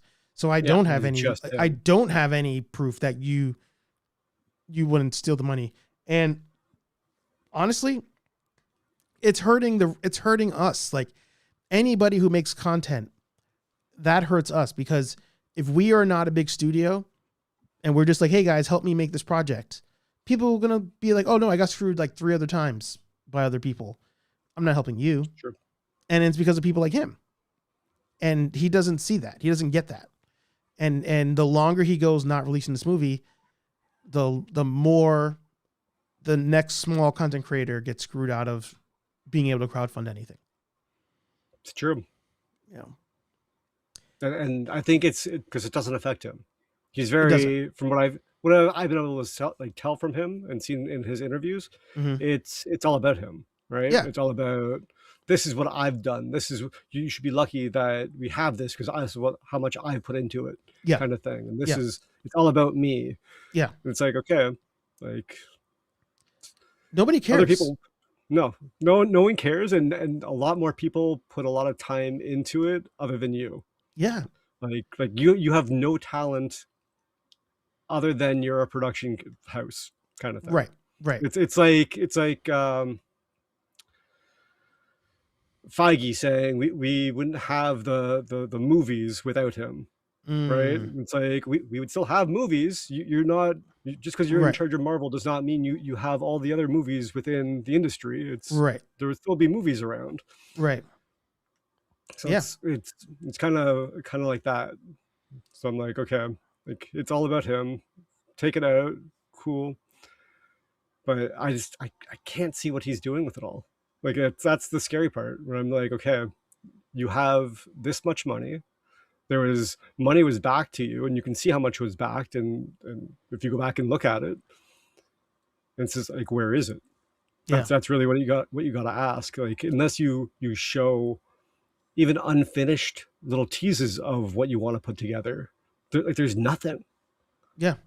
Like, I don't even know if all the files that he has, if it was done digitally, were corrupted. Like, there's nothing. There's nothing out there. I literally thought that at one point. It. I was like, is it possible that it just got deleted by mistake? Like, honestly, though. Yeah. Like, I don't get me wrong. Like, I've seen student films where that's happened. Right. Right. And you're just like, okay, we've got to go back and refilm it because this is their grade. And it's like, okay, as long as I get paid, I'll be there. Like, yeah. Like, and then, yes, it's not, films aren't cheap, right? Right. By any means. Like, it takes a lot of moving parts. It takes a city to make a film. Yeah. Is honestly what you call it, right? So there's a lot of moving parts, and a lot of people obviously worked on it. So did they all get paid? Was it all paid after the fact, or was it all paid up front? Like, that's where you got to see, because if it wasn't paid up front and it was all paid after the fact, you're going to have a lot of people pissed off at you that they have not been paid yet. Yeah. Because this is going on. I honestly don't, I feel like it's 3 years, but I honestly don't know how long it's been. I think since it was announced, we're probably at 4 or 5. But yeah, actually, no, longer, because one of the delays he said they had was COVID. So 6 at least. Was that delays for filming though, or delays for release? Delays for filming. For filming? Okay. Yeah. Because I'm like, if they filmed already, then COVID shouldn't have shut them down at all. Because I do remember the BTS of Jason David Frank wearing a mask, like a COVID mask. Okay. I do remember that. And I remember when I met him in 2021, he was like, "Oh, wait till you see Legend of the White Dragon." Like, and that's crazy. Yeah, that's crazy. Honestly, though, because I remember seeing that as well, and be like, okay, like, this should be something good. And I honestly feel that I forgot who runs Bat in the Sun. Sorry, what's his name? Aaron. I feel like Aaron was relying a lot on JDF to promote it, right? Yeah. Oh yeah. 1000%. And like, he was definitely riding his coattails. So it's like, okay, and you no longer have that. This is 3 years ago when I met him. So that's 22. So it must have been finished in 21. Yeah. Yeah. And I was like, oh, going into 26 and haven't even seen a trailer for it. Yes. I was like, because I brought him the book, the Soul of the Dragon book that he's talked about in his leaked audio. And he was like, oh, if you like the Soul of the Dragon book, wait until you watch Legend of White Dragon. So that's how long it's been. Too long. It just don't make sense. It just, and what I was going to show when I go back, where are we at? When I go back here, you know, like he has Walter Jones. Yo, what's up, everybody? It's your boy Walter Emmanuel Jones, also known as Zach. Don't get me wrong. Walter is not talking about Legend of the White Dragon. He's talking about the next Superpower Beatdown. But yeah, now that means he was in line with it. You're in line with this dude. Like you are now guilty by association. Just like to me, strike one with Walter was you were with Austin St. John after all his fucking drama going on. But now you got tied in with Bat and the Sun as well. Like knowing that this movie's still not out yet. Like this is all after the fact. So within going into that, like those comments kind of thing, I have to say for Walter, I think he was going at it from, okay, it's worked good for JDF, right? Mm-hmm. It's like, okay, he's no longer around. I can pick up that slack and help him out kind of thing and take that spot and get whatever JDF was getting because he was being paid clearly, right? Right. Like JDF. But so I think that's where that came in. Yes, I totally agree. That's not the greatest thing to have gotten tangled up in, right? Especially with Austin. That whole thing, but they also have a company together as well, right? So it's during that time, it was a lot of people didn't know what to do, right? I'm not justifying it by any means, but at the same time, I can understand you guys have a long friendship. You basically grew up together, right? So it's like, okay, yeah, of course you're going to stay by your friends, and you guys are clearly close enough friends that you're going to do stuff, and like. I honestly feel that Austin would have been in Forever, or not Forever Red, in whatever the Power Rangers reunion special was. Yeah. I forget what it's called now. Yeah. Continue. Sorry. Yeah, but like I feel like if he didn't have his legal troubles, he would have been in that, right? Yes. Yeah. But things are what it is. And he should have been smarter. He should have known what he was doing, even though he says he doesn't. He probably did, right? We were all struggling during that time. Money was tight, right? It's like, okay, you gotta be smart with things, and you gotta think about what you're doing. Yeah, especially when you're a public figure, right? That's the hard part. Here we go. 5 years ago was when they announced it.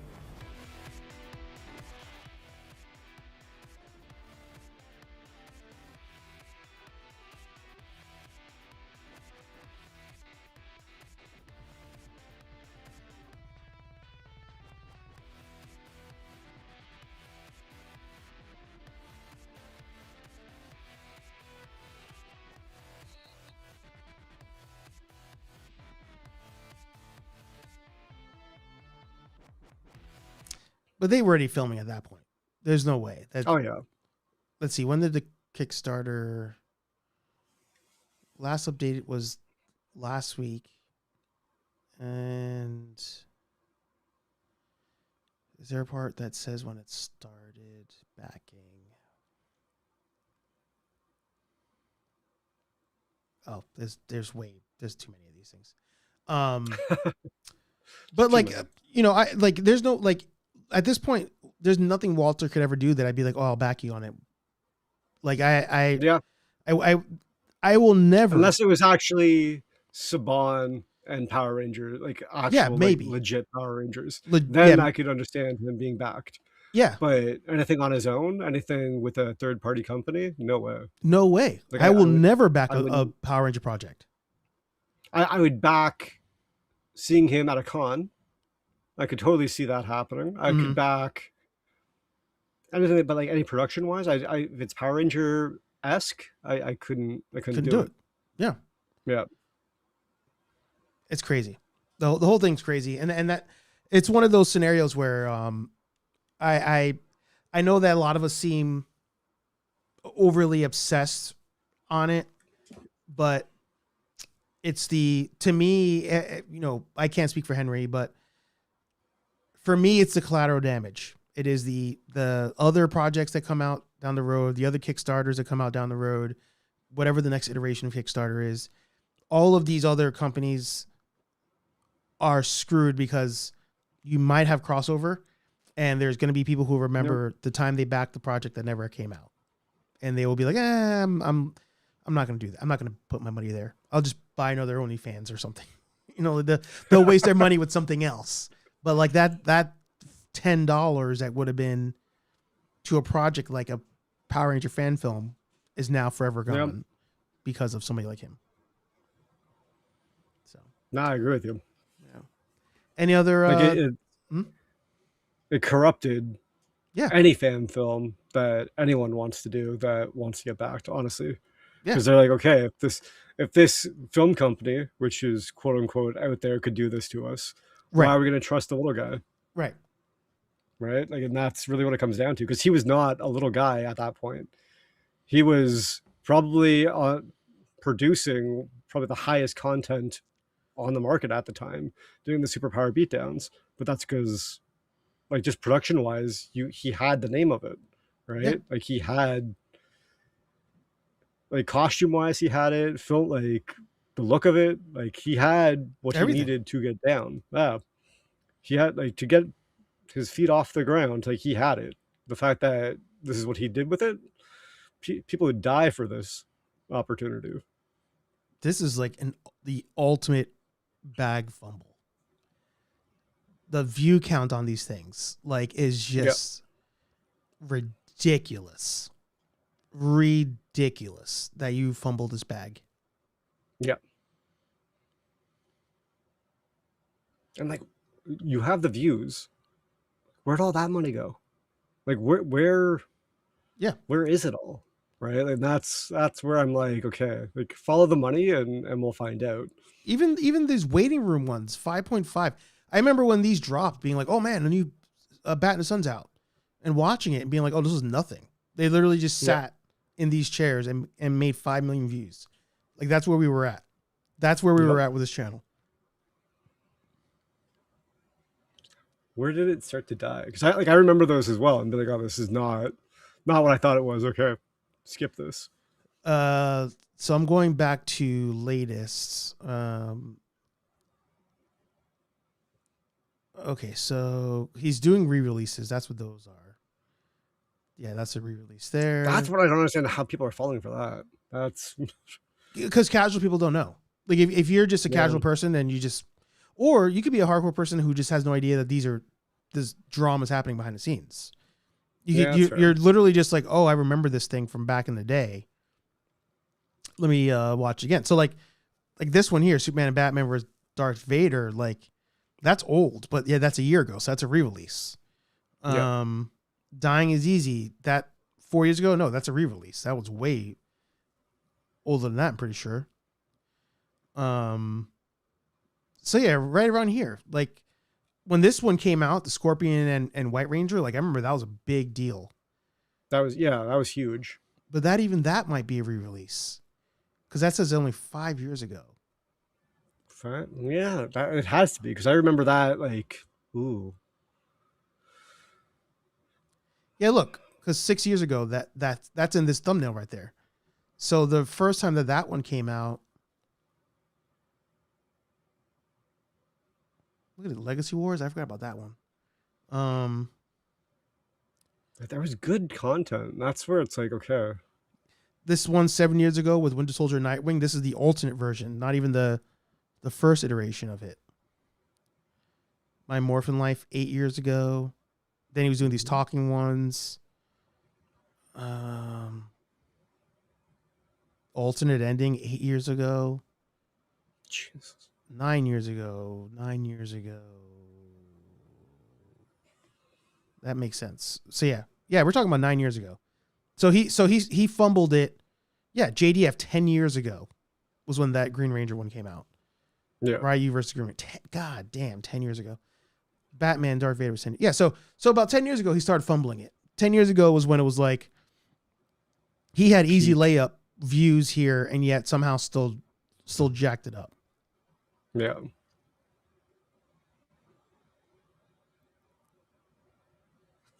That's crazy. What was this trailer? I forgot about this thing even being a thing.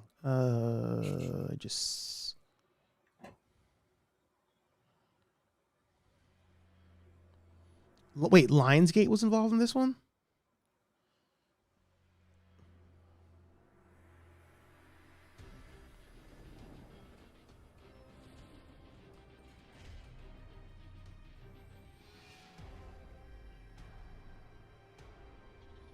Yo, how does this 7 years ago and the graphics to this day look the same on his projects? Because he hasn't updated them. He just doesn't care. This was good back then. Okay, we can use this. It was good back then. Yeah.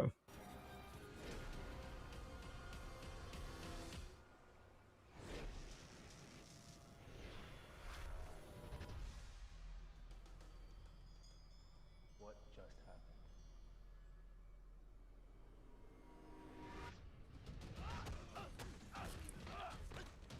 Stop! I'm not your enemy. Does the name and bison mean anything to you? Oh, the acting. Bro, this is what we're waiting for. This level of acting is what we're currently waiting for to be released. We need you.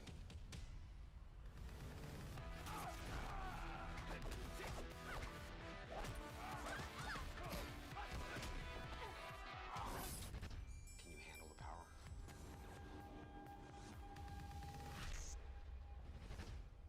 It's morphin' time!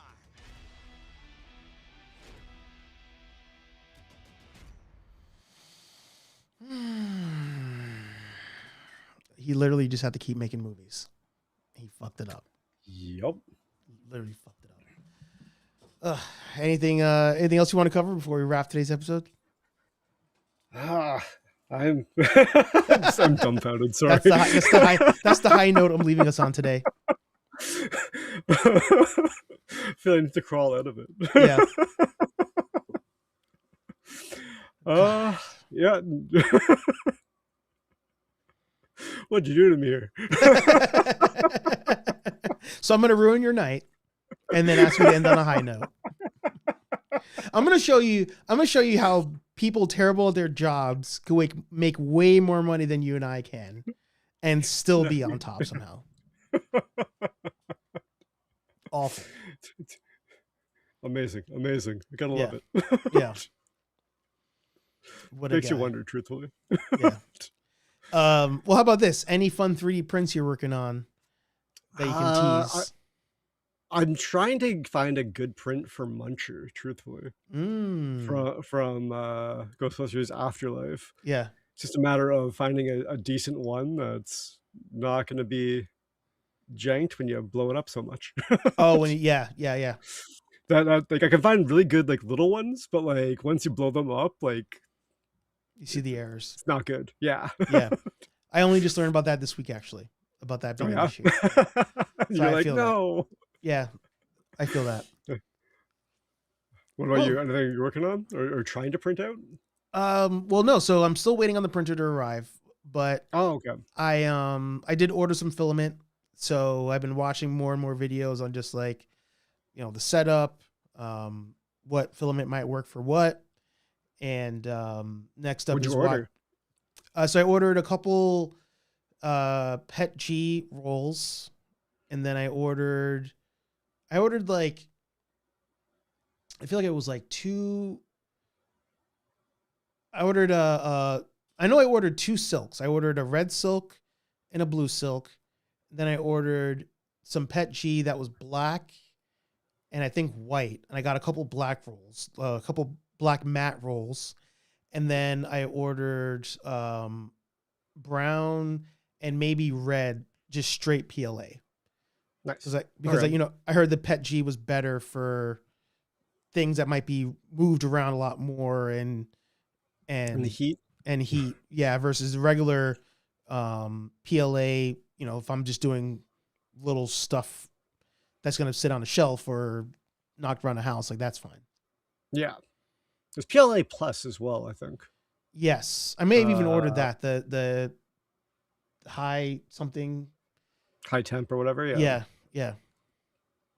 I haven't used it myself, but my friend has used it. Mm-hmm. He liked it, so I'm like, oh yeah, it's out there. It's an option. Yeah. As you know, the technology just keeps getting better. The only technology that doesn't get better is Aaron's CGI on his fucking beatdowns, but everything else improves with time.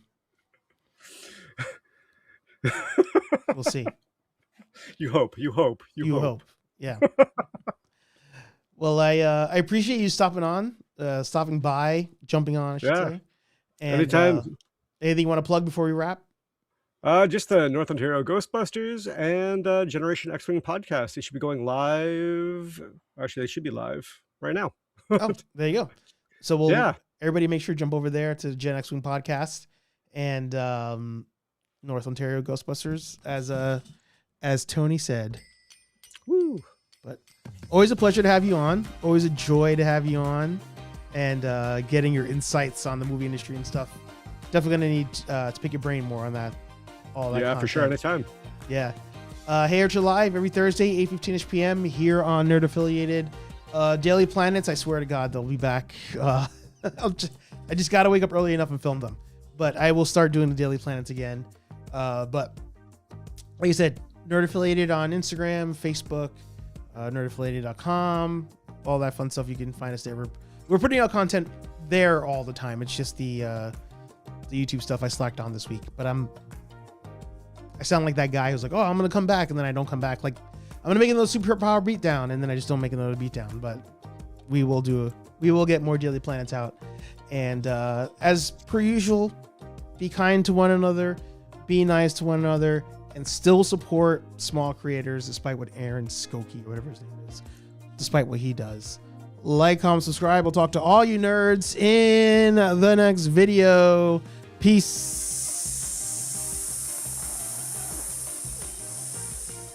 We're out of here.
Austin 316 says I just whipped your ass.